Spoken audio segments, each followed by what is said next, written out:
I like that little flare on your 3. It's like 1, 2, 3. 3. 1, 2, 3. 3. 3. Isn't that the Tootsie Roll Pop commercial? That's right. Yeah, I was running through the Rolodex in my head, and I was like, "Is that the count? No, not quite. Ah, Tootsie Roll. Yes. Tootsie Roll. Yeah. Yeah. How many licks? I mean, all right, cool. Well, let's do a thing. All right. Podcast. Okay. Today, we're talking about remakes. Remakes. Yes. Remakes. All right. Have we started? Is it? Are we podcasting right now? I mean, probably, but we could still do our intro. Okay. Let's do the intro. What's a cue here? As if we were Muppets. How about that? That's just off the top of my head. As if we were Muppets. Yeah. Okay. Let's just try it. Ready? Okay. Yeah. The League of Game Philosophers.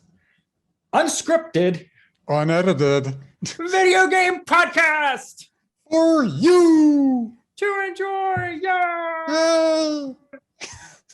We went somewhere there. We went. Yeah. I felt the different personas of Muppets. Like the only Muppet that I could get in my head was Kermit the Frog, where he always goes, yeah.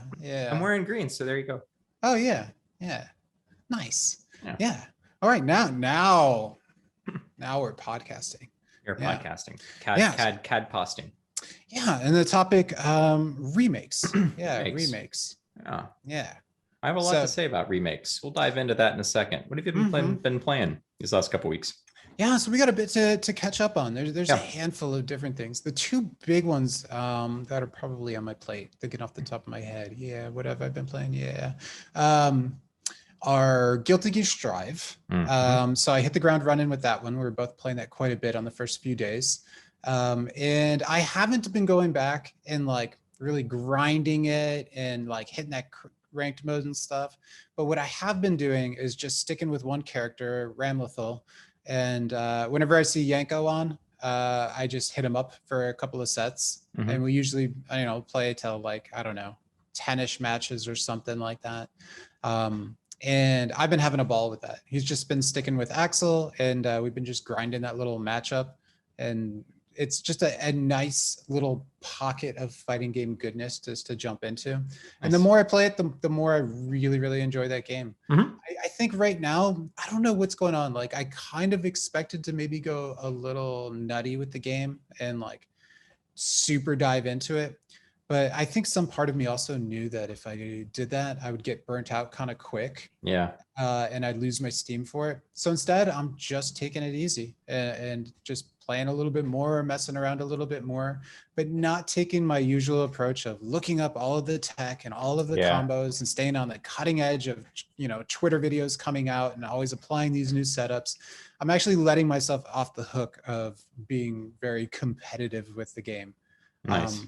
And you know what? It's working out really well because there's no frustration with the game. I'm still interested in the game. I'm having fun with it, and I'm still picking it up regularly. And it's just so good. I really, really like it. And I think this approach of not going super ham-fisted into it is a good way of just getting longevity out of the game. Because I want to see myself hopefully playing this in 6 months and being just as into it as new stuff comes out.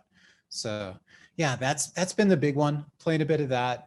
And then I've been just looking for an alternate, like kind of first person game to play with my friend, Justin Gifford.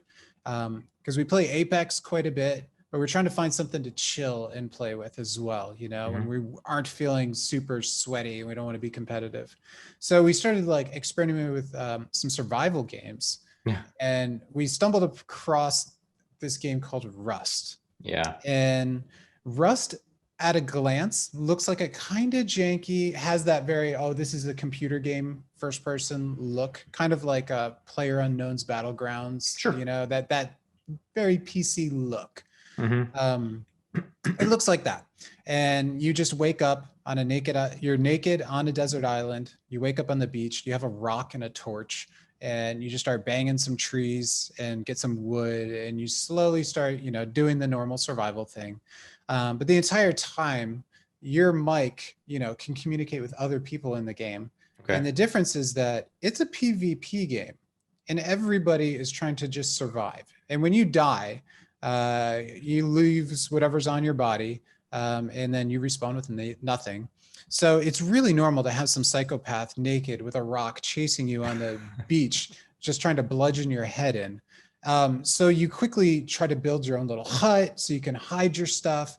But like, it's so dangerous in that game. Like, if it's not them, a wolf will kill you, a bear will kill you, or some, you know, you get too close to somebody's little house and they're up on the roof with like a rifle and they'll just shoot you for fun. Or people just hang out on the beach and just shoot the new people. Like, it is so just cruel in how it's set up. And even if you manage to just like hide for long enough and you start getting a little bit of traction, pretty soon you're starving, you're too cold, you don't have a fire. And then once you even get to the point where you finally managed, and this is like hours into it, of just dying over and over and getting through this grind, and you finally built like your own little hut and whatnot, somebody will probably come around, wait for you to get out of the hut, and they'll wait till you open the door and they'll just shoot you so that you can't lock the door. And then they'll just walk in and take all of your stuff. And like one of the first like iconic moments of the game, Justin and I, we respawn in different parts of the beach. We have to find each other. We usually spook each other because we're like, oh God, somebody's running at me. And it turns out it's the other guy. Once we finally build a little hut and we're kind of established, we see a couple other people that we've been just avoiding people because they're all psychopaths. And they start doing the little crouch dance, and it's kind of friendly, and we get a little closer and we're doing the crouch dance. And it reminds me of like little toddlers when they're excited, you know, and we're like, oh, okay. And they're like, yay, we're friendly, we're friendly. And we're like, oh God, finally, you know, somebody who's not just crazy. And you get a little closer, get a little closer. And they're like, hey, what are you guys doing? We're like, oh, we're just trying to figure out how to cook this chicken and survive for the night.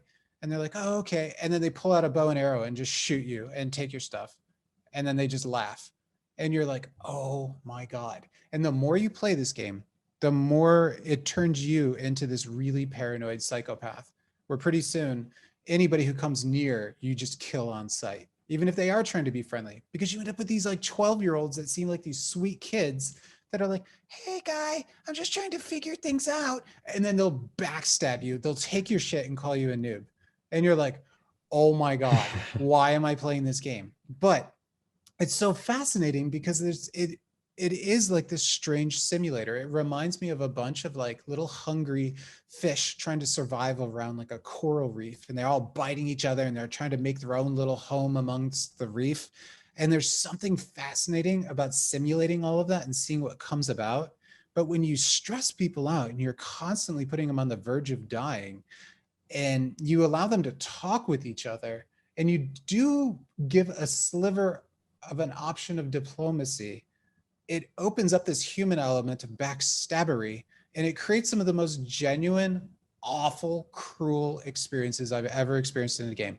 One of our best runs, we finally got a house set up and everything. We're just starting to expand it, and finally locked it down. And this is after we've already had other home invasions and shit. And we created this crafty little airlock system. So if we open one door, that we have to open another to ensure that somebody can't just door camp us and get in. And we're like, we're finally getting through this game, you know? And we also have a chip on our shoulders where we're like, we're not going to let this game get us down. You know, there is something fascinating about this game. And it's not just the insanity of the game, because there is that too. Like every once in a while in the middle of the night, you'll see somebody running with a torch, and they'll just chase you, and they're just like, staying alive, oh, oh, oh, oh. And they're just freaking people out, just freaking them out, just having fun with people. It's so weird. It's so weird to have such odd humor and like levity combined with such a legit tense experience. But what did it for us is we finally had this decent place together and like locked down, had security in place, and somebody heard us inside of the house, and they just camped outside of the house, and they brought shotguns and just started shooting down the door like Big Bad Wolf style. And like, We tried to repair it from the inside out. We tried to bargain with them. We kind of got pissed with them, everything. And we just waited until they took our like 7 hours of work and knocked down the door and then shot us, because we didn't even get close to getting technology like guns. We were working with spears and stuff. And then just took our 7 hours, literally stole all of our material and demolished the base. Can't respawn or anything. And that's it. You're done. And you start all over. And I was just like, I think I'm done with this game, man. I don't think I've ever felt so kicked in the heart, because it's other players. It's somebody doing this cruelty and they know what they're doing. And like, it reminds me of like, how there's that shift of horror movies where it went from your traditional kind of horror movies and your monster movies, and then movies like Hostel started coming out, and they were just gruesome. They were kind of like a torture porn, and they were just designed like to Saw and that. Yes, exactly. They were just designed to steep you in a extra level of uncomfortableness, and like those kind of movies, for the most part, I'm like, not my cup of tea. Like that's not, I don't enjoy what that brings about. And it even feels a bit unhealthy to overindulge in that, almost in a way of like too much porn or too much excessive any media that takes it to an extreme. And like, that's what this game does. And it's so fascinating as somebody that's a really big fan of gaming and likes to think about gaming. And it had probably the most specific feeling of cruelty I've ever experienced in a game. And I didn't regret playing it at all, but I've never been so just almost abhorrently turned off to a game. And so, yeah, we both got to the point after that, we were crushed and we were just like, I'm just done. I'm done. And we just called it for a night. And it was like 20 minutes, me just chilling out, maybe just watching some YouTube or something. And I get a text from him and he's like, man, I've just been sitting here. I don't even know what to say. That was so brutal. And I was like, I know, man. Oh, and we were both like, yeah, I think I just got to uninstall this game. Yeah. But it's so interesting to have a game affect me like that. That has not happened in a long time. So again, no regrets, super fascinating, but also like, oh my God, people who play the game, they are either just so above the reactive human emotional like qualities, or they're straight up psychopaths. There's just nothing in between, in my opinion. So yeah, that has been my road lately. Yeah, when I heard about Rust, I was like, I don't think this is for me. And to hear you describe playing it, that's definitely not for me. I have entirely too much empathy. I am so not that person. Yeah. But I mean, I teach unconscious bias and management concepts to teach people not to be jerks to other people. So stuff like that does not, that is not my MO. That is the exact opposite of me. Totally. And it's a game that basically is set up to force that. Yeah. It'll force you under pressure to literally kill people to survive. Like you'll have to take their stuff. Otherwise you'll die. And it does it so well, so grittingly, effectively. Oh man. Yeah. Man. Again, no regrets. Super interesting experience, but oh boy, I'm ready for something light. Yeah. It's kind of made me crave some RPGs actually. Yeah. Especially being sick over the weekend. I almost impulse bought Monster Hunter Stories 2, that new JRPG that came out. A demo came out on Steam. I haven't played it yet though. Yeah, same. I should have just tried the demo just to get a taste of it. My buddy, who's a big Monster Hunter fan, he's been going deep on it. But yeah, I've been kind of craving that like JRPG style. I'm good though. I just held off. There's other games I bought on the Steam sale like that I want to get into RPG style, like Disco Elysium is probably next on my list. But okay. Yeah. Speaking of JRPGs though, you have just been jumping into Persona, the new one, right? Well, yeah. Wow. So when I got my PS5 like back in December, it was as part of a PS Plus member, you get like a bunch of like PS4 games for free. It's called like the Plus Collection or something like that. And it's it's like 12 games, and it's all of the best-selling PS4 games of the entire generation. So you get God of War, Persona 5, the vanilla version of Persona 5, The Last Guardian, just a bunch of stuff. Cool. So it's a really cool package if you haven't played all those games before. I've played most of those games already, but I hadn't played Persona 5. So twice I tried to boot up Persona 5 because I'm like, man, for like, since Persona 3, like everyone's like, you've got to play these games. They're the best RPGs you'll ever play. They're amazing. They're like, if you took a JRPG and a visual novel and you put them together. And I'm like, well, visual novels are not interesting to me. So why would I want to play that? And they're like, well, you know, you go out and like you have a job and relationships are important and stuff. And I'm like, well, I don't want to jump into a video game that mimics reality so much that I'm doing the same things. That's why I never really got into Shenmue. Yeah. That usually bores the crap out of me. So I pop in Persona 5. And I tried a couple times and I made it both times about 20 minutes in, like basically till I got to my first save point, and I never touched it again. And that happened twice this year. Is this the first Persona game you've ever tried before? I tried to play Persona 4, but the same thing happened with that. Yeah. I got maybe 20 minutes in, managed my first thing, and I just didn't ever pick it back up. So I'm like, you know what? My whole thing with video games is I want to play a video game enough to where I understand other people's hooks. Even if it doesn't get its hook in me from an artistic perspective, I'm just interested. I want to find out what's going on and why people like this so much. Yeah, it's me like too. Card games and Magic the Gathering. Yes, I know how to play Magic the Gathering. Yes, I have a red and a white card deck I can use if I'm playing by normal rules.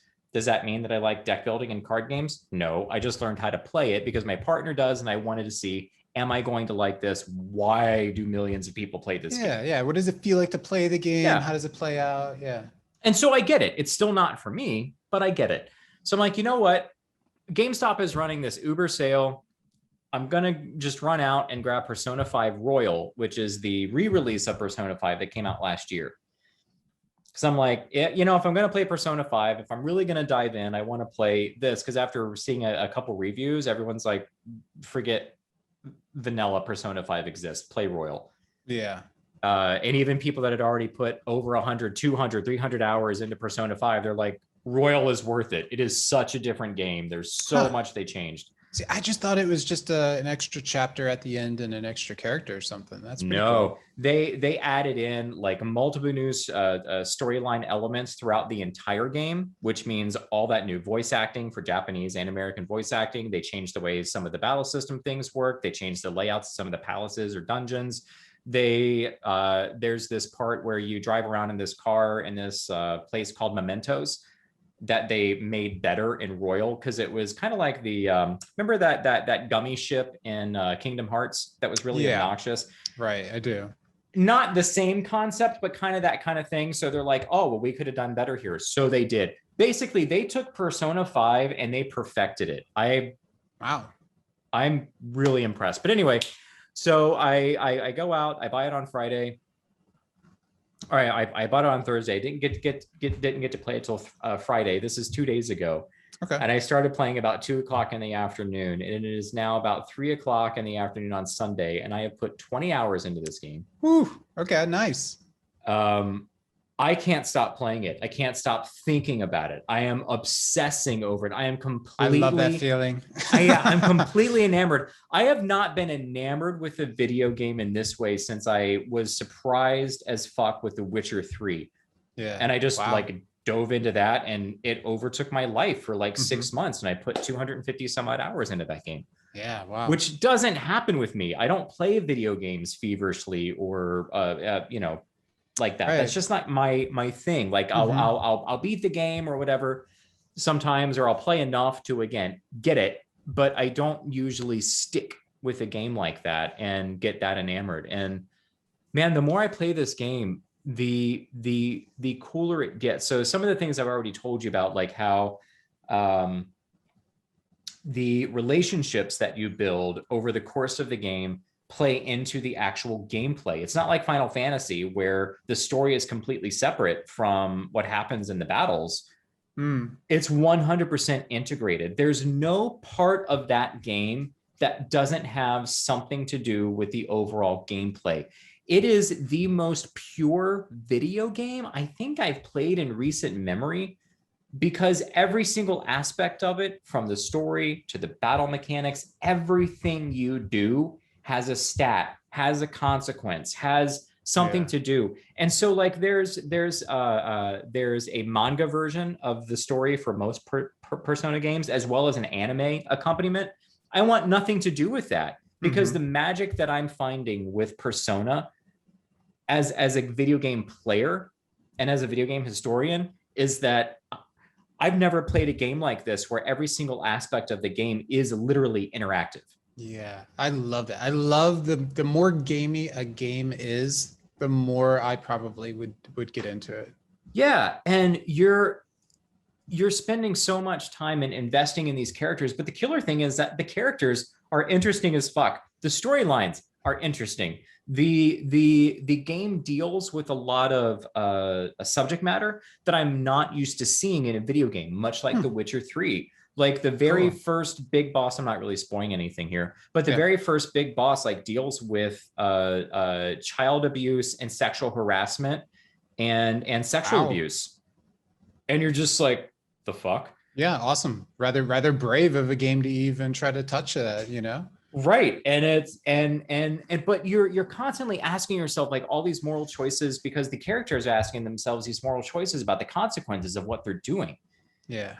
And the other cool thing that I really like about it is that the game is set up in school semesters. So you have 2 school semesters and plus a summer break that you're kind of involved in. And then Royal adds a 3rd semester at the end if you do a couple things that's just as long as the rest of the game. So is that as like kind of a gameplay loop, or the entire game takes place over that timeline? Over that timeline. Oh, okay. And then that recent action RPG, Persona 5 Strikers, picks up 6 months afterwards, where all the friends are on a kind of a road trip kind of thing, kind of like Final Fantasy 15. Okay. Then it's more action RPG. It's not so much of a turn-based game anymore. I haven't played anything about it. That's kind of what got me interested to finally playing Persona 5 Royal, is I want to play Strikers because it looks cool, but I'm like, I'm not going to understand any of this if I don't play Royal, right? Right, yeah. So yeah, just dude, I mean, I could spend the entire episode talking about this game, the way it is interesting, not just from a gameplay standpoint, from how everything is interactive, but really from a human psychological standpoint, and exploring our own psychology and how it takes what we experience in our everyday lives and lets you interact with it in ways that help you to break down the ills of society and trying to change people's hearts and minds to be better. Wow. So for example, the Witcher universe uses monsters as a metaphor for the ills of humanity and the monstrousness of what humans can do. Yeah. This game focuses on the humans being the monsters. So you're not going to fight like the human monster in the real world, but in the metaverse, kind of the universe behind the reality behind our reality. Yeah, okay. You fight the demon version of them, basically. Cool. And you're always trying to help people have a change of heart. You're not trying to kill people for retribution. You're trying to help them have a change of heart so they realize the ills of their own ways and they turn themselves in. And then it's pretty wild. Yeah, but then like in reality, like the police and like, you know, authority figures are trying to figure out like, why are these people having this sudden change of heart and change of characters? This doesn't make any sense. So yeah, we're happy that this is out in the light, but at the same time, like, how did this happen? How did this person come to this realization where they're doing this thing? Yeah. So you have people questioning what you're doing, which is making you question what you are doing. It's so cool, dude. I cannot wait to play this game more. It is so good. And I didn't think that I was going to get this enamored by it, but I am absolutely hooked. Well, I'm now sold. Yeah, like, I'm hooked. Wow. And it's a PS4 exclusive, right? Yeah, there's been kind of some murmurs about a PC release, but I don't think it's going to happen. Strikers is on PC and Persona 4 Golden But I don't know if they're going to come out with Royal on PC. And if they do, I don't expect it's going to be that much better than the PS4 version. Yeah, yeah. Not that I think they could do better. I mean, it's a base PS3 game at its heart. Right. Yeah. So whether you're playing on base PS4 or you want to put in 4K on a PC, it doesn't really fucking matter. It's, right. you know. Yeah. Damn. Yeah. Looks good, plays good. The music is fantastic too. The music is fantastic. Like as you're talking, my fingers are unconsciously typing like Amazon Persona 5. watch GameSpot's review of Persona 5 Royal. And do not skimp and play vanilla Persona 5. I don't think you're going to find it nearly as enjoyable. Nice. And is the GameStop sale still going on? I think so, but I think it's pretty much dropped to about $40 new everywhere, but you can find it on eBay used for like 30, 35 bucks. I ended up picking up for 30 bucks on GameStop sale, but good deal. Yeah. I shouldn't buy any more games. I should start playing through some of my Steam backlist. I think you should play this game. I feel like I should. And I have been craving, you know, something like just chill single player JRPG in particular. Like I said, I almost bought Monster Hunter Stories too, but just knew like, that's not actually what I really want to dive into. This is fucking cool though. Yeah. I might do that. Yeah. It's great. We'll see. Having a great time.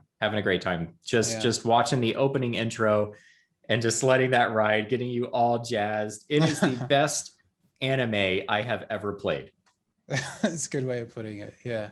Yeah. Characters are interesting. The English voice cast is fantastic. Cool. Fantastic. I heartily recommend playing it in English, especially the character Ryuji Sakamoto.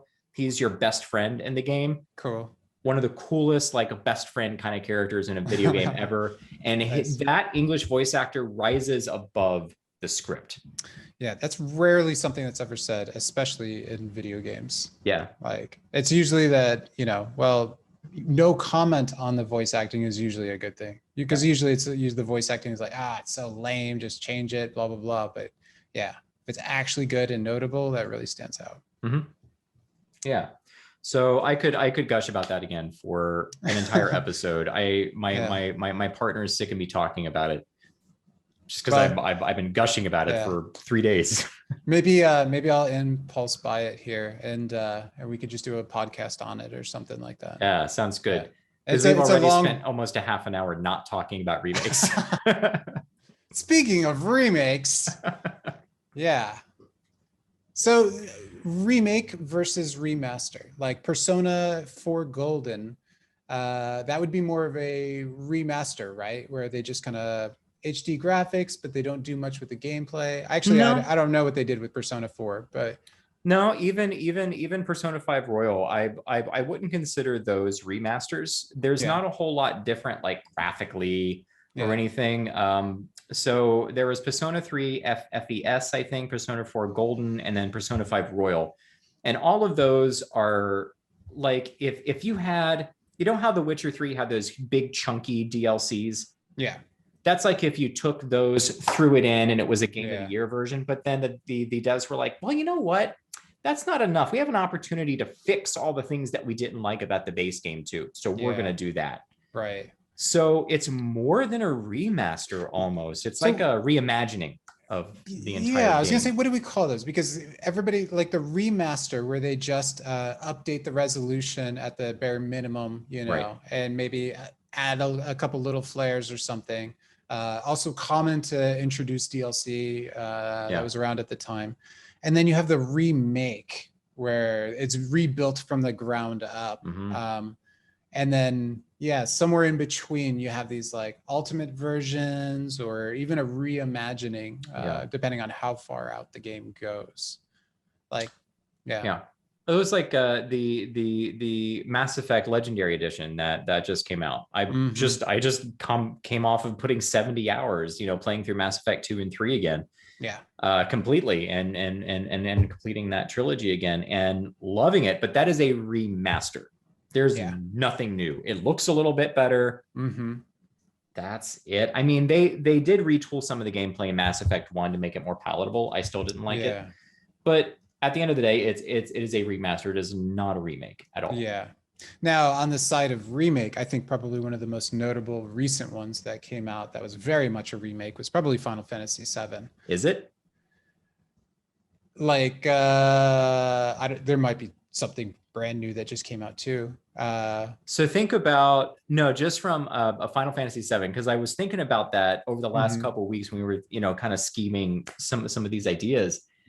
And think about Final Fantasy VII Remake. I don't know if I want to spoil anything for people out there that haven't played it, but as you go through the game, there's those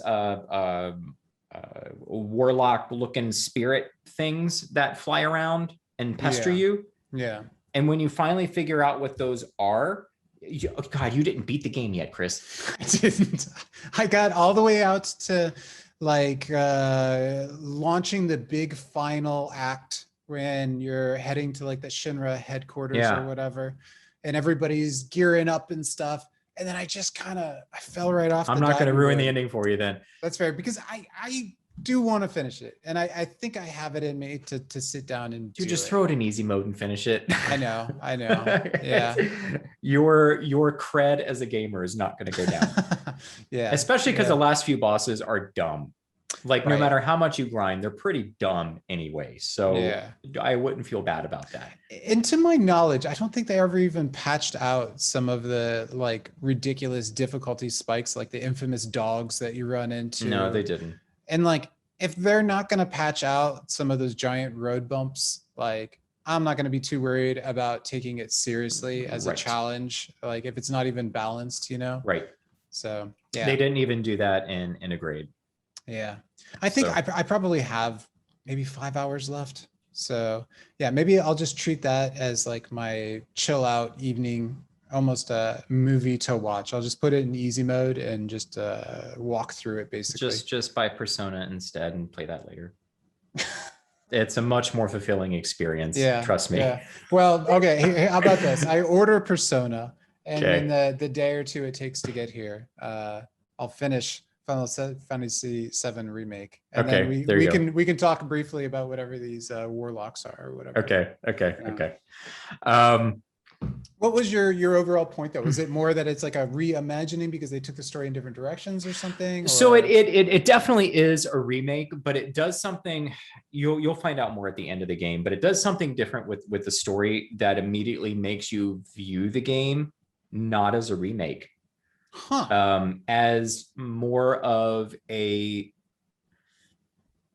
alternate universe retelling of the events that happened in Final Fantasy VII with the same characters. Fascinating. And as you get to the end of it, because, like everyone knows, like the big spoiler in Final Fantasy VII, Aerith dies. What? At the end of the game, at the end of like Remake, when they leave Midgar, you're like, oh, they could take this in any direction. They really could. They can take the template of Final Fantasy VII, which is what they did in Remake. Once you realize what they did, they're taking the template of Final Fantasy VII and doing something different with it. So even the prior games in the Final Fantasy VII series, like the PSP Crisis Core and stuff like that, don't slot in. Interesting. This is more than this is different than a reboot, like the 2013 Tomb Raider reboot kind of reimagined the character of Lara, reimagined her backstory, reimagined her setting. This isn't the same as that, but it's not totally a remake as well, because it's not following all the same plot beats. There's characters that end up living at the end of this game that didn't live at the end of the Midgar mission in Final Fantasy. There's stuff that happens that's radically different, and you're just like, oh, cool. Yeah. But I get why they're doing this, and it's something that I wish that more people would do with some of these remakes, or more developers would do with some of these remakes coming out, because we're starting to see graphics at a level that match what we were imagining these games to be when we were kids. And these games are also being made not for us specifically, but for the younger audiences that are playing these games for the first time, that want a new experience, that want to not just retread what their parents or all the old gamers and game critics out there, you know, want to retread. And I think that's why they made some of these changes with Final Fantasy VII to make the storyline malleable, because you could go play Final Fantasy VII. Right. Yeah. And it might be blocky. It might be a blocky mess, but it still has an amazing battle system. It still has amazing characterization. It still has all the good stuff that makes Final Fantasy VII Final Fantasy VII. And you could go and you could play it. Mm-hmm. But I think the remake is a more compelling piece of interactive media for younger folks. Yeah, it reminds me of the first time that I learned what the word artistic license meant. And that it's, you know, a certain amount of freedom and flexibility is given to the artist when they are influenced by another piece of work, or they're reapproaching a piece of work. You know, somebody can rework dialogue as they're recreating a scene as a director is doing something, you know, or, you know, go as far as you want. But I love that that's being embraced, because I think a lot of the times when it comes to remakes, we feel like we have to play by the rules. You know, you have to hit all of these plot points and the character's got to be like this. But like, why? There's a lot of advancements that we usually focus on in terms of technological advancements, and we feel like we need to, you know, portray things with higher fidelity graphics and models and stuff. But if you think about it, storytelling and narrative and gameplay mechanics, those have all been advancing over the last, you know, 20 years just as much. And if narratives are now able to take on more complex, interesting topics and more diverse approaches to how they tell a story, why shouldn't our remakes embrace that? Yeah. And in order to do that, they have to embrace artistic license and be willing to say, like, yeah, it's the same story, but we're going to tell it a bit different, you know? And obviously there's a lot of people that if you do that and you branch off a little bit, they're immediately going to cry foul. And I think it's a little bit necessary to explain the change in your narrative sometimes. And I'm guessing that's where these warlocks come in Final Fantasy VII's case. And that's totally fine by me. I think that's pretty cool. Yeah. Or maybe you have a disclaimer at the beginning of the game saying what you're doing. I don't know, however you want to approach it, because you're always just going to have people that are a little bit butthurt if things aren't as expected. But I would love to see more of that as a whole. I'm a big fan of just kind of hacker culture where we're allowed to remix things, reimagine them, open them up, figure out how they work and create new things out of it, bend the circuits, so to say. Right. And it's cool to hear that, especially even on probably the most anticipated remake ever. I would say Final Fantasy VII would be. Yeah. That they did something so daring as be willing to take the story in a different direction. Yeah. That's pretty cool in my mind. And I applaud them for that. I mean, the ending of this and them getting out of Midgar is so radically different from the base game. I'm now excited to play. Such a it. different experience, different end boss, different feeling. Yeah. And when you get the revelation of what's going on and what Square did with it, you're like, wow, okay. Yeah. Okay, I get what you're doing and I respect it. There's a lot of people though that do not like what they did. And it's mostly people our age. They're like, no, because blah, blah, blah should happen and Aerith should always die. You know. I wrote a FAQ back in 1998 and it does not apply to this anymore. Exactly. Yeah. And again, modern publishers are not commissioning games for you, the 40-year-old gamer. Yeah. Their focus group is not the 40-year-old gamer. Because sorry, us. Right. Because we're not the ones that are going to keep this industry alive at this point. They have to curtail these games. If they're making remakes, the base game either has to be strong enough to hold up by itself with just a graphical overmake, like Demon Souls on PS5. Yeah. Same fucking game. Sure, there was a couple quality of life improvements. Yeah. But it's just a pretty version of a PS3 game. an exceedingly pretty version of a PS3 game. Like it's fucking beautiful. But it's a PS3 game at its heart. But the core game was so strong because that, I guess, that Soulsian style game really hasn't evolved all that much since that time.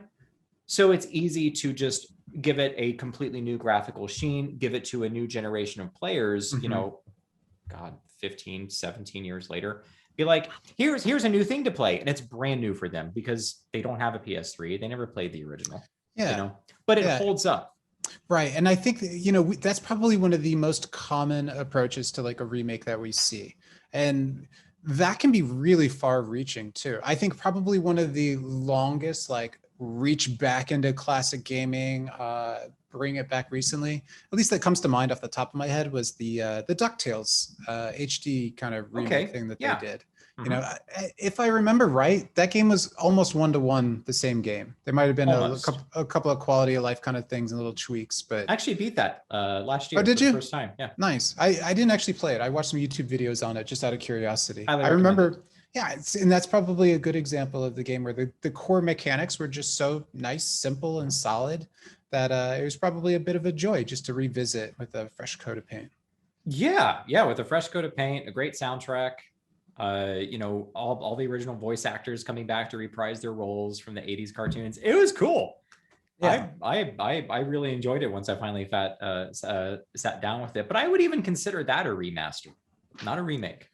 Yeah. Well, no, I guess it would have to be a remake because all the graphics were redone from scratch completely. So yeah, you know, and there's a lot of gray area that we're probably going to keep bumping into, you know. Right. Another example might be Legend of Zelda: Link's Awakening. You played through a chunk of that on the Switch, and like, if I remember, that was one-to-one, the same gameplay. That was 1-to-fucking-1. Yeah, but of course the engine and everything was built from the ground up. Super cute, beautiful. I highly enjoy it. Probably the best time that I've had on the Switch. Yeah, nice. Yeah. That was a really good little remake that,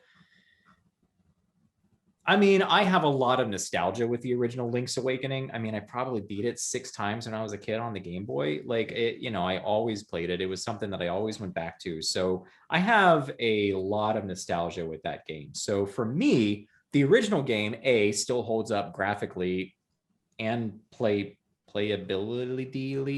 Yeah. But you know, so playing the Switch remake was just like, oh well, this is a joy. I get to use these little toy looking figures in this diorama toy looking world with the same story and mechanics and everything that I love, and it was such a novelty for me. But the game really does hold up. I really think the game holds up, and I think it's the sales of the game for people outside of our demo also ate it up and loved it. So, and I think something special happens there too when you do stick to the game one for one, is without me going back and playing the original Link's Awakening, which I have fond memories of playing that like during you know, my lunch breaks and like, you know, as a freshman or something like that. But going back and playing the new remastered, remade version of that, if the gameplay and the beats are one-to-one, I'm gonna have these weird moments where I'm like, I forgot that I remembered, you know, that there was something in that bush, or this little fight plays out like this. And like, that's a really wonderful feeling. That's a little bit different than nostalgia, because it's like, you know, locked in your brain, but not even something that's immediately accessible until the game is literally being played again. But when it's being played, you know, with this brand new engine and everything, you get to almost live parallel in both worlds. One kind of reliving these childhood memories, and then also one being this adult playing a new, fresh game. And sitting in between those two, I think, is a really curious place to be. And that's a really neat experience that is pretty unique to video games. You know, there's nothing else like that. Music doesn't really do that. Some movies do some remakes, but they never feel like that to me. They always feel like a reimagining. You know, and then you have your remastered versions, but that's still very much the original film in a cleaned up form. Games are the only ones that can literally let you re-experience an element of your childhood or past along with a present moment that's fresh simultaneously. Very, very cool. Yeah. Staying on the lines of The Legend of Zelda, my shirt. Yeah. So you know how there was a Link Between Worlds for the 3DS. Right. That was great. I really enjoyed that. Yeah. I love that game. I love that game. It's probably my second favorite Zelda game next to Link to the Past. Yeah. But it was, I mean, it could have easily been a remake of Link to the Past. And I think it kind of has this weird gray area where I remember playing it and it felt like I got to play the Link to the Past for the first time all over again. When I originally played it for the first time. I beat it a couple times since then. But even though how the game plays out is extremely non-linear, whereas Link to the Past is very linear and stuff, but the locales were so similar and the feeling of the game and the pacing of the game and everything was so similar to Link to the Past. Yeah. Where you're like, okay, they're definitely trying to feed on that nostalgia and what made Link to the Past work almost to the point of aping the game. But also did something kind of like Square did with Final Fantasy VII Remake, as they took it a very different direction, but in very subtle ways. So the old players could have something new to engage with and kind of have a lot of those feelings that you were just describing over and over and over and over and over again. Right. But it could also be a very, very new game for people that maybe didn't play Link to the Past or like a little bit more choice in their game. You know, roguelikes are so popular nowadays. Right. It's a more structured game that may more feed into people that like that open-endedness in their games that you don't really get unless you're playing like a battle royale or, you know, something like that nowadays. Yeah. And for somebody who's playing the Between the Worlds, for example, and that's their first time, like they've never played Link to the Past, that might serve as a bridge for them to go try Link to the Past. Like they beat that one first and now they want more. And like, oh, now I get to see where it all came from. Yeah. And that's probably an awesome experience for them, just kind of in reverse. Yeah. So how about Metroid 2, Samus Returns, ASMR? I know you've got a lot of thoughts on that. I have a lot of thoughts on that. So for people that might not be aware, that there are two remakes of Metroid 2 on the Game Boy that exist. One is, of course, Samus Returns on the 3DS that came out in 2017. But there's also AM2R, or another Metroid 2 remake that was a fan game that came out a year before that in 2016. And that game came out on Metroid 2's like actual, like I think like 25th birthday, something like 20th birthday, something like that. And it was made not just by one guy, but primarily coded by one person. And it is hands down not just one of the best Metroidvanias I've played of the last decade. Right up there with I think it's Axiom Verge, that was made by one dude. Yeah. But it presents a very different take on what a remake of Metroid 2 can look like. Just like Mercury Steam and Nintendo's Samus Returns is a very different take on what Metroid 2 as a remake could look like and could feel like. And they're both so drastically different. So what was the starting building blocks, the clay for it? Was it essentially a ROM hack from the beginning that they just built on, or was it built from the ground up with its own engine? Like, do you know? So yeah. So remember when Zero Mission came out on the Game Boy Advance, like back in 2003, 2004? It was a reimagining of Zelda 1. Or not Zelda 1, sorry, Metroid 1, where it was a complete retelling of the Zebus mission. And after Samus, kills Mother Brain, then all of a sudden she gets stripped of her power suit. She has to do that whole like sneaking mission around the space pirate frigate. And then finally she finds her, fully powered suit and just goes ape shit and kills everybody.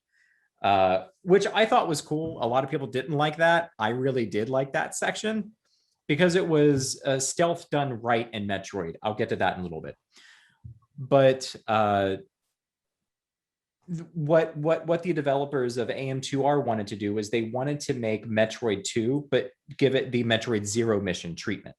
Yeah. So it looks very similar to Zero Mission. It plays very similar, has the same character pacing. So like she runs at the same pace and things like that.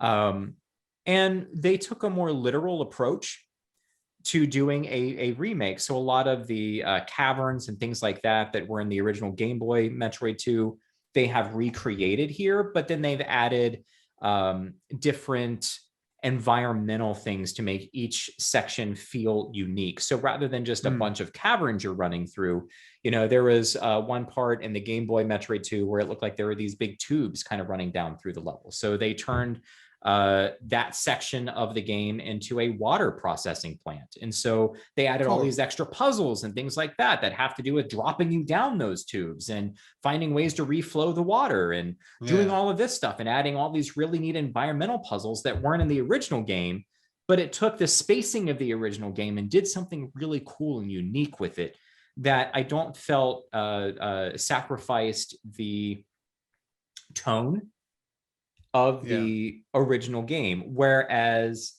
Samus Returns, love it or hate it, they took a much different approach of, well, let's just make a bunch of caverns because she's underground in this thing. And there wasn't a whole lot of imagination that went into the actual different environments in that game. And I played it through to completion. So I don't think it's a bad game. I just don't think it's a great remake of Metroid 2 because I feel it's a little tone deaf. Yeah, I played through it. I enjoyed it and I thought it was good. I felt a little weird by the time I got to the end of it, though. Like, I liked it and I felt like I should have loved it, but I didn't. And I couldn't put my finger on it. Like, it just felt a little plain or something. But gameplay wise, I mean, a lot of pieces were really tight in there, and I did enjoy it. I felt like it moved well, and that, you know, all the gameplay itself, the combat and everything was good. But it just was missing something. So you know how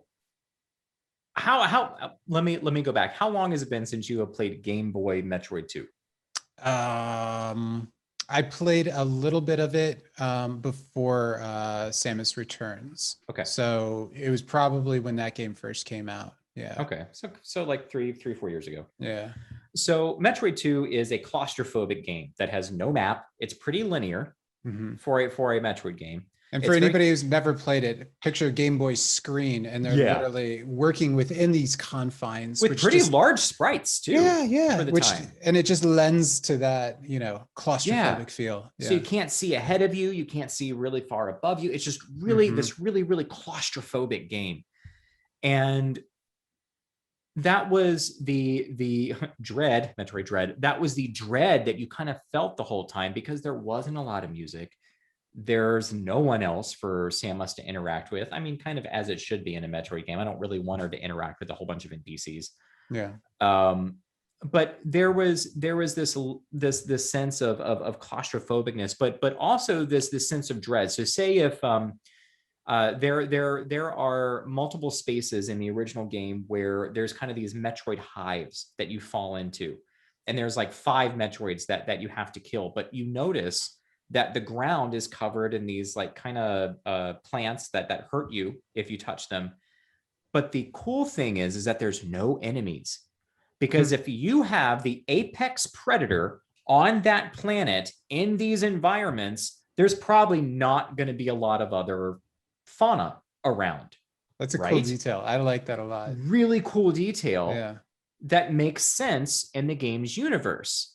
And they pull that through in AM2R really well. Like when you get down there, the music stops, there's no enemies, it's creepy as fuck, and you just have to find these Metroids and have these, you know, one-on-one face-offs, sometimes 1 against 2 or 3 face-offs against all of these Metroids. And so it's this really tense, really awesome thing. And in Samus Returns, oh, well, here's more enemies that are the same 5 enemy types you see in the rest of the game thrown in there, and you got to beat them. And oh, there's a Metroid. Oh, there's more enemies. Oh, there's a Metroid. And it I'm not saying that's bad, but again, it's just, it feels tone deaf to what Gunpei Yokoi and his team at Nintendo R&D 1 put together with the first 2 Metroid games, especially the second game.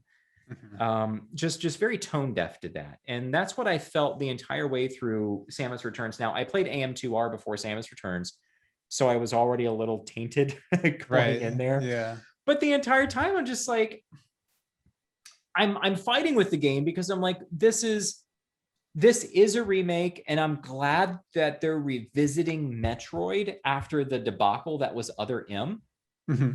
But at the same time, they took probably the most maligned game in the series, and instead of playing on that game's strengths to bring it into the modern era, which is what AM2R does, Samus Returns again was just tone deaf. They're like, oh, well, let's take like a couple pieces of the story, like the same basic story, but we're just going to do something completely different with it because the original game was on Game Boy and it's not worth going back and revisiting, which is bullshit. Yeah. And that's too bad because you have on the Game Boy, you're not going to have a lot of games that are going to create that kind of atmosphere, that kind of experience, especially on top of just a really solid, fun, explorative adventure game.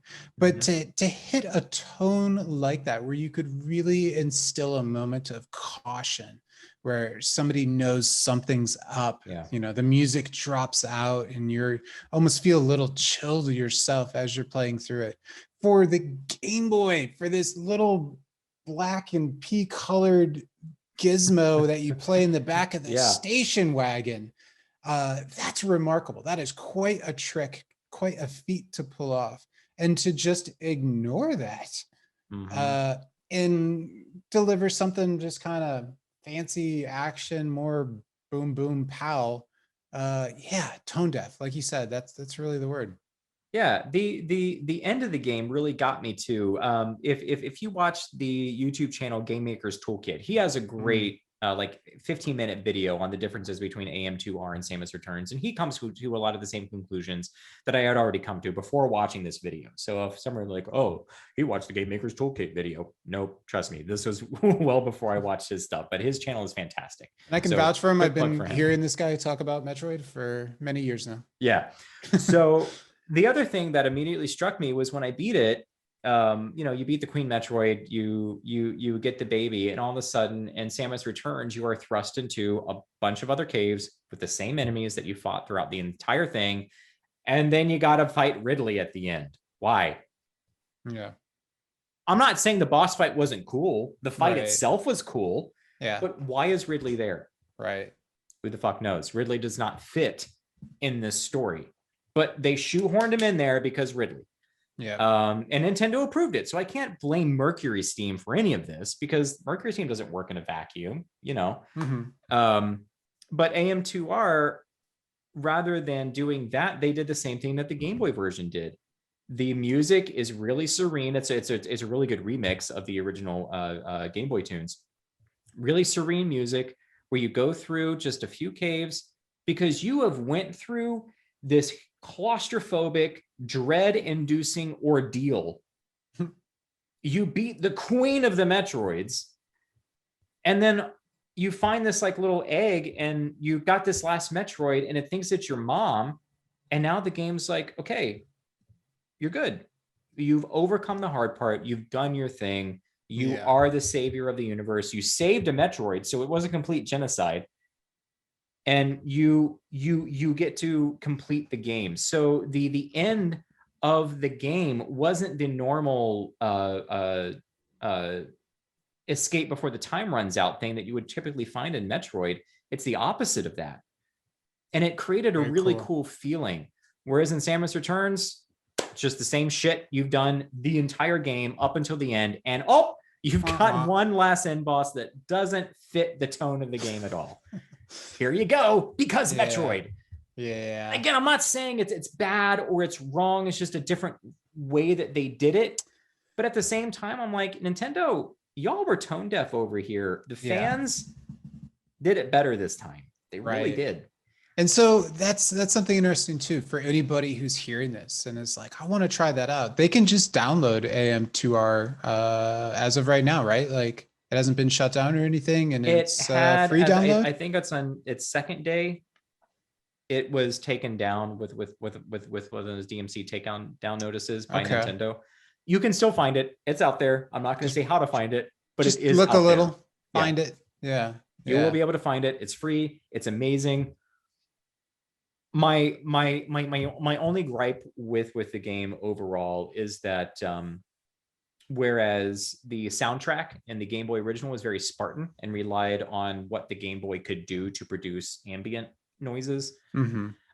This game does have AM2R has a stellar soundtrack, but it's a very like Metroid Prime inspired soundtrack. Okay. Yeah. With some remixes from Super Metroid and some other games in the series and stuff. So it doesn't rely so heavily on the ambient sounds, which, I mean, if you want to, turn the music down. Yeah. So Take it as it is. There's that too. So I mean, take your pick, but I mean, I guess that would be my only gripe is that even though the soundtrack is amazing, it's not the same that was on the Game Boy. But at the same time, they really hit the nail on the head on all other aspects of the game while making all these subtle improvements too. Like when you have a short ledge that you need to overcome, rather than having to do a jump or a short jump, just pressing forward and jump will let her mount the ledge. Like she'll put her hand down and just do a quick hop over. Right. To keep the pace going and never stop the pace. And there's all sorts of little things like that they did in the game to make the pacing even better.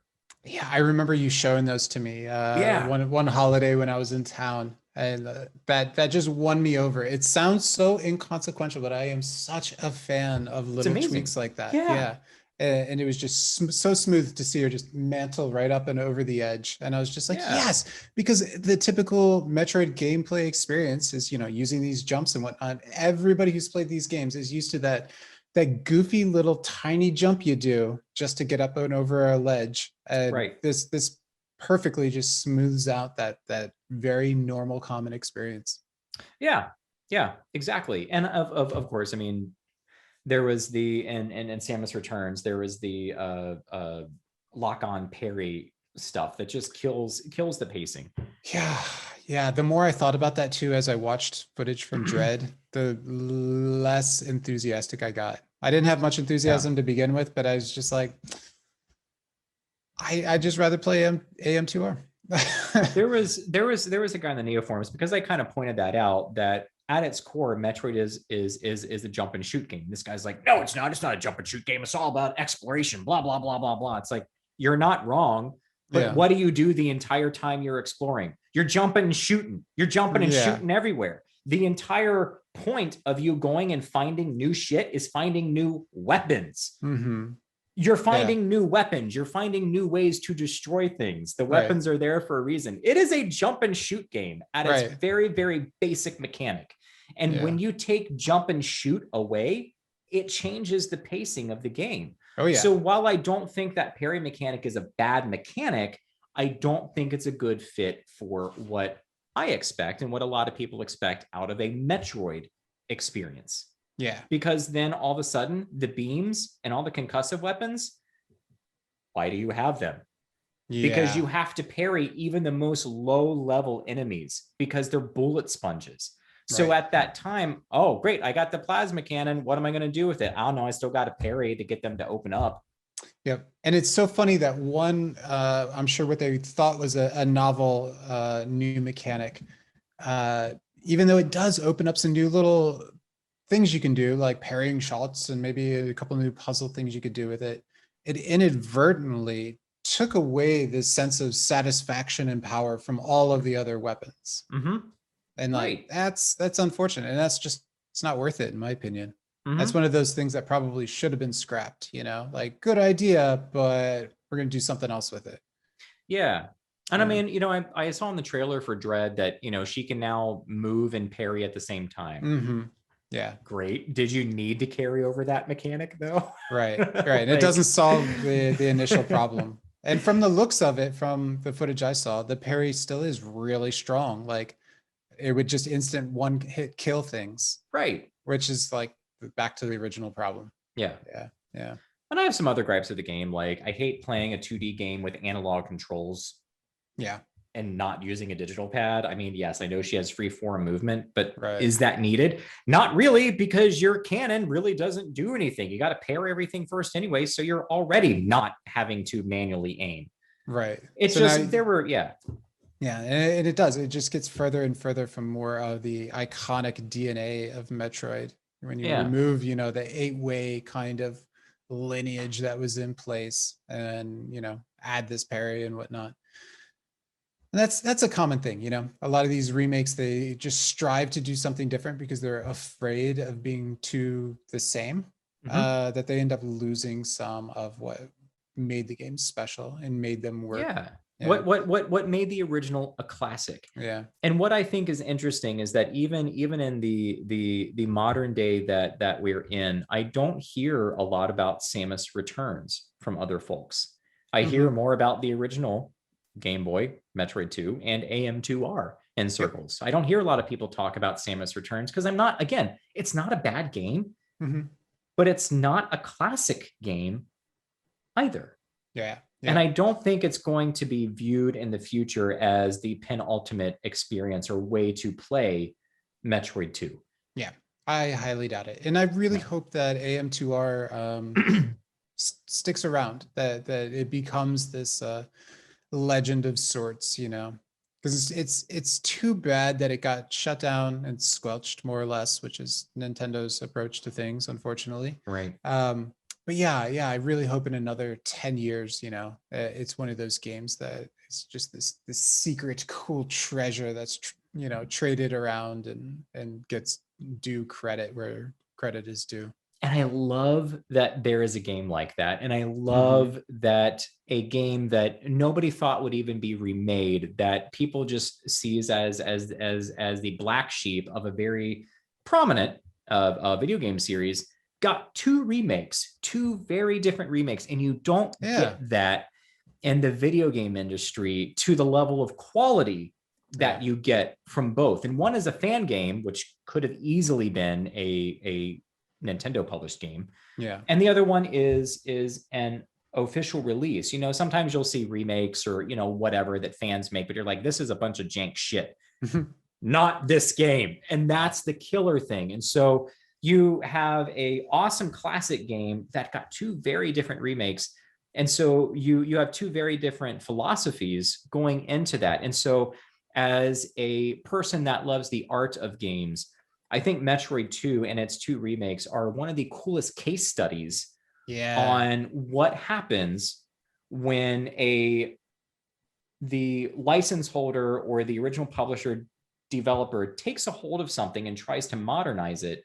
And then you have fans of the original that are like, you know what? I think we're going to do something different here, and ends up being just as good or even better quality than what the publisher could have even dreamt of putting out. Yeah, that's awesome. That's super awesome. Yeah. And just from that perspective, I really hope AM2R endures, because it is such a neat dichotomy to what actually did happen officially with a game that nobody thought would ever even get a remake or be revisited ever again outside of, you know, some virtual console release or something. Yeah. Nice, man. That's probably a really, really good note to end on. AM2R. Go out and track it down. Play it if you've never played it. Play it. Yeah. It's awesome. I'm gonna finish Final Fantasy VII-R. We're gonna talk about some warlocks, and I'm probably gonna impulse buy Persona 5 Golden Edition or whatever it's called, Royal Edition. Maybe we talk about that next podcast. We'll see. Yeah, sounds good. Homework for you then, just to make sure that you actually do buy Persona.